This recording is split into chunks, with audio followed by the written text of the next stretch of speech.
இது மகிமை நேரம். கிறிஸ்துவுக்குள் பிரியமான மகிமை தொலைக்காட்சி நேயர்களை இந்த மகிமை நேரம் நிகழ்ச்சியின் மூலமாய் சந்திப்பதில் மிக்க மகிழ்ச்சி அடைகிறேன். ஆம் பிரியமானவர்களே, இந்த நிகழ்ச்சி நிச்சயமாக நம்முடைய ஆவிக்குரிய வாழ்விற்கு பிரயோஜனமாக இருக்கும் என்று சொல்லி கர்த்தருக்குள் நான் விசுவாசிக்கிறேன். கர்த்தர் ஒவ்வொரு நாளும் புதிய புதிய தலைப்புகள் மூலமாய் நம்மோடு கூட பேசி அவருடைய அன்பினால் நம்மை இடைக்கட்டி கொண்டிருக்கிறார் என்பதை நான் விசுவாசிக்கிறேன். இந்த வாரத்தில் கூட இந்த லெந்து காலத்தின் கடைசி நாட்களுக்குள்ளாக நாம் வந்திருக்கிறோம். சிலுவையை குறித்து தியானிப்பது மிக மிக அவசியமான ஒன்றாய் நமக்கு காணப்படுகிறது. அப்படியே அந்த பிரகாரமாக அப்போஸ்தலனாகிய பவுல் கலாத்தியருக்கு எழுதின நிருபம் 6வது அதிகாரம் 14வது வசனத்துல சொல்கிறார், நானோ நம்முடைய கர்த்தராகிய இயேசு கிறிஸ்துவின் சிலுவையை குறித்தே அல்லாமல் வேறு ஒன்றையும் குறித்து மேன்மை பாராட்டாது இருப்பேனாக. பவுல் சிலுவையை குறித்து அதிகமாய் மேன்மை பாராட்டுவதை நாம் பார்க்கிறோம். சிலுவையானது அது மேன்மை பாராட்டத்தக்க ஒரு கருவி அல்ல. அந்த சிலுவை என்று சொன்னாலே அது நிந்திக்கப்படுகிறதான ஒரு கல்வி. சிலுவை என்று சொன்னாலே இது ஒரு கொலை கருவி, அது ஒரு சாபத்திற்கு அடையாளமாய் விளங்குகிறது. ஆனால் என்றைக்கு இயேசு கிறிஸ்து அந்த சாபத்தின் கருவியை சுமந்து தன்னுடைய அந்த உலகத்தின் பாவங்களுக்காக அவர் ரத்தம் சிந்தி அந்த சிலுவையில் அறையப்பட்டாரோ அன்றைக்கு பிசாசானவனை அவன் சிலுவையை ஜெயித்து விட்டார், சாபத்தை ஜெயித்து விட்டார், பகை உணர்வை ஜெயித்து விட்டார், எல்லா விதமான தூர்க்கமான குணங்களையும் அவர் ஜெயித்து விட்டு இன்றைக்கு அவர் அந்த சிலுவை வெற்றியின் கருவியாக அவர் மாற்றி இருக்கிறார். எனவே தான் பவுல் சொல்கிறார், அது எனக்கு மேன்மையாய் கருதப்படுகிறது. ஏன் பவுல் இப்படி சொல்லுகிறார் என்று சொல்லி பார்த்தோம்னா, இந்த சிலுவையானது ஒரு நிந்தித்த சிலுவையையும் கர்த்தர் பொறுமையை நமக்கு கற்றுக் கொடுக்கிறார். எனவே தான் பவுல் சொல்லுகிறார், அதை குறித்து நான் மேன்மை பாராட்டுகிறேன். நிந்தித்த சிலுவை, ஏன் இதை நிந்தித்த சிலுவை என்று சொல்லி பார்ப்போமானால், வேதத்துல மத்தேயு எழுதின சுவிசேஷம் 27வது அதிகாரத்திற்கு நேராக நம்முடைய வேதாகமத்தை திருப்பி பார்க்கும்போது அங்கே ஒரு சம்பவம் சொல்லப்பட்டிருக்கிறது. மத்தேயு 27வது அதிகாரம் 41வது வசனத்தை உங்களுக்காக நான் வாசிக்கிறேன். அவரோட கூட சிலுவையில் அறையப்பட்ட கள்ளரும் அப்படியே அவரை நிந்தித்தார்கள்.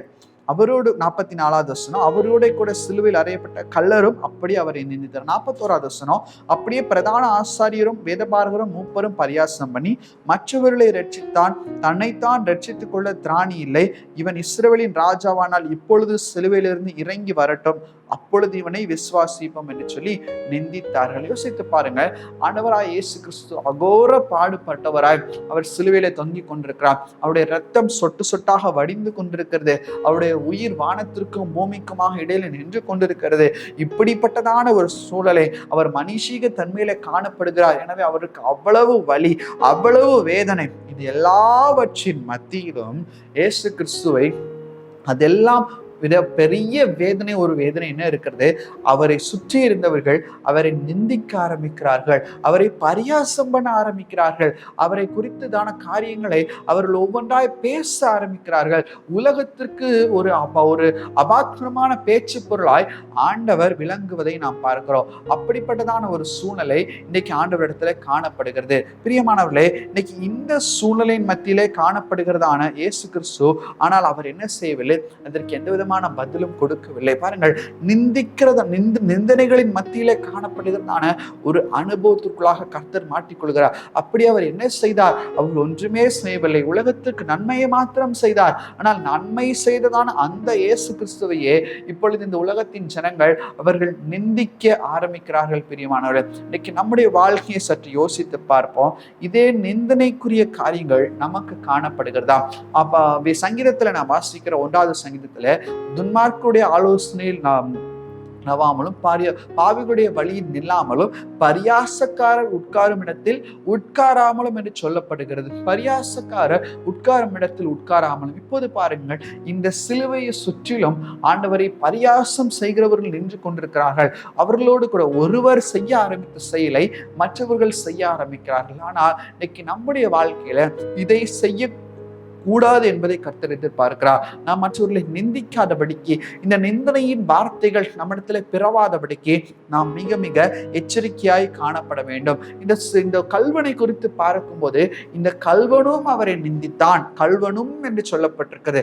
போர் செய்வர்களெல்லாம் அவர் நிந்திக்கிறார்கள், அவரோடு கீழே இருந்த ஜனங்களெல்லாம் நிந்திக்கிறார்கள். ஒருவேளை அவர்களெல்லாம் நல்ல நிலைமையில் இருக்கிறார்கள். அவர்கள் சிலுவையில் ஆணி அறையப்படவில்லை. ஆனால் இந்த கல்வன் ஆண்டவரோடு கூட ஆணி அறையப்பட்டிருக்கிறான். இயேசு கிறிஸ்துவுக்கு என்ன நிலைமையோ அதே நிலைமைதான் இந்த கல்வனுக்கும் இருந்தது. ஆனால் இப்பொழுது இவன் ஏன் நிந்திக்க ஆரம்பிக்கிறான், கர்த்தரை ஏன் நிந்திக்க ஆரம்பிக்கிறான் என்று சொன்னால், ஒருவேளை இந்த போர் செய்பவர்கள் சொல்வது போல நாமும் சொன்னால் ஒருவேளை இந்த தண்டனையிலிருந்து நம்மை தப்பித்துக் கொள்ளலாம், நமக்கு ஒருவேளை ஏதாவது அனுக்கிரகம் கிடைக்கும் என்று சொல்லி இந்த கல்வன் நினைத்திருக்கலாம். எனவேதான் அவனும் ஆண்டவரை நிந்திக்க ஆரம்பிக்கிறான். சங்கீதங்களின் புஸ்தகம் 118வது சங்கீதம் 8வது வசனம் சொல்கிறது, மனுஷனை நம்புவதை பார்க்கிறோம் கர்த்தர் பேரில் பற்றுதலா இருப்பதே நலம். ஆனால் இந்த பக்கத்தில் இருக்கிறதான ஒரு கல்வன் அவன் அப்படி நினைக்கவில்லை.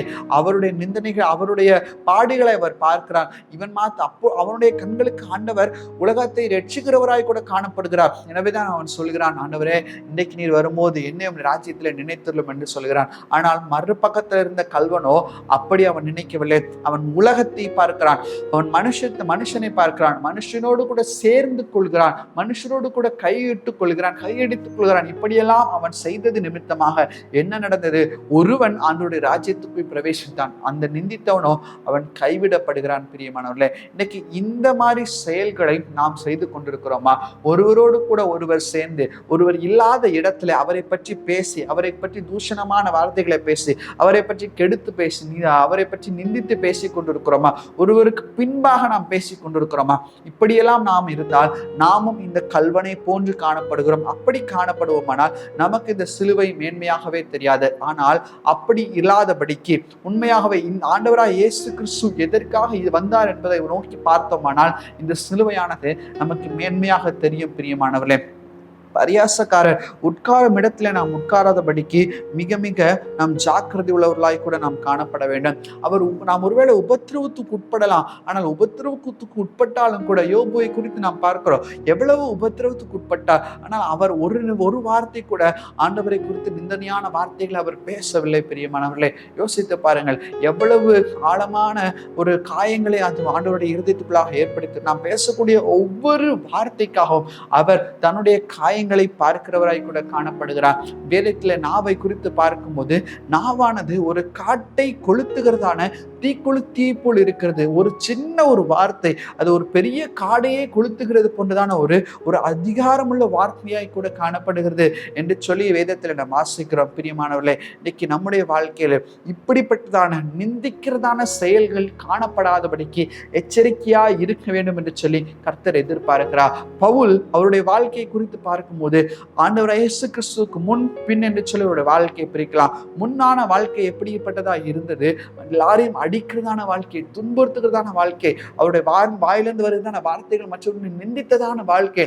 இப்படிப்பட்டதான வாழ்க்கையில் வாழ்ந்த இந்த பவுல் என்னைக்கு இந்த சிலுவையின் அன்பினால் ஈர்க்கப்பட்டு சிலுவையை அவர் மேன்மையாக கருத ஆரம்பித்தாரும் அப்பொழுது அதை எல்லாவற்றையும் நிறுத்திவிட்டார். இன்றைக்கு கிறிஸ்துவர்கள் என்கிறதான அடையாளத்திலே காணப்படுகிற நாம் இன்னைக்கு நம்மால் மற்றவர்கள் சொல்லுகிறதான ஒரு வார்த்தையை நம்மால் பொறுத்துக் கொள்ள முடியவில்லை. மற்றவர்கள் எப்படியாவது நிந்திக்க வேண்டும், அவரை எப்படியாவது பழிவாங்க வேண்டும் என்கிறதான எண்ணம் நமக்குள்ளாக இருக்கிறது. இது எல்லாவற்றையும் நாம் மாற்றிவிட வேண்டும். பரியாசக்காரர் உட்காரும் இடத்துல உட்காராதபடிக்கு மிக மிக ஜாக்கிரதை உள்ளவர்களாய் கூட காணப்பட வேண்டும். நம்முடைய வாயின் வார்த்தைகள் அவனுடைய சமூகத்துல எச்சரிப்போடு கூட இருக்கிறதாய் கூட காணப்பட வேண்டும். அப்படிப்பட்டதான வாழ்க்கை வாழ கர்த்தர் நம்மை அழைக்கிறார். நிந்தித்த சூழ்நிலையிலும் பொறுமையை கர்த்தர் அந்த இடத்துல கற்றுக் கொடுத்தாரு. அதுதான் இந்த பவுலுடைய வாழ்க்கையில மென்மையாய் கருதப்பட்டது. இன்னைக்கு நாமும் அப்படிப்பட்டதான வாழ்க்கை வாழ ஆண்டவரத்தில் ஒப்புக் கொடுப்போம். தேவன் தாமே நம் ஒவ்வொருவரையும் இந்த வார்த்தைகள் மூலமாய் வழி நடத்துவாராக. கண்களை மூடி ஜெபிப்போம்.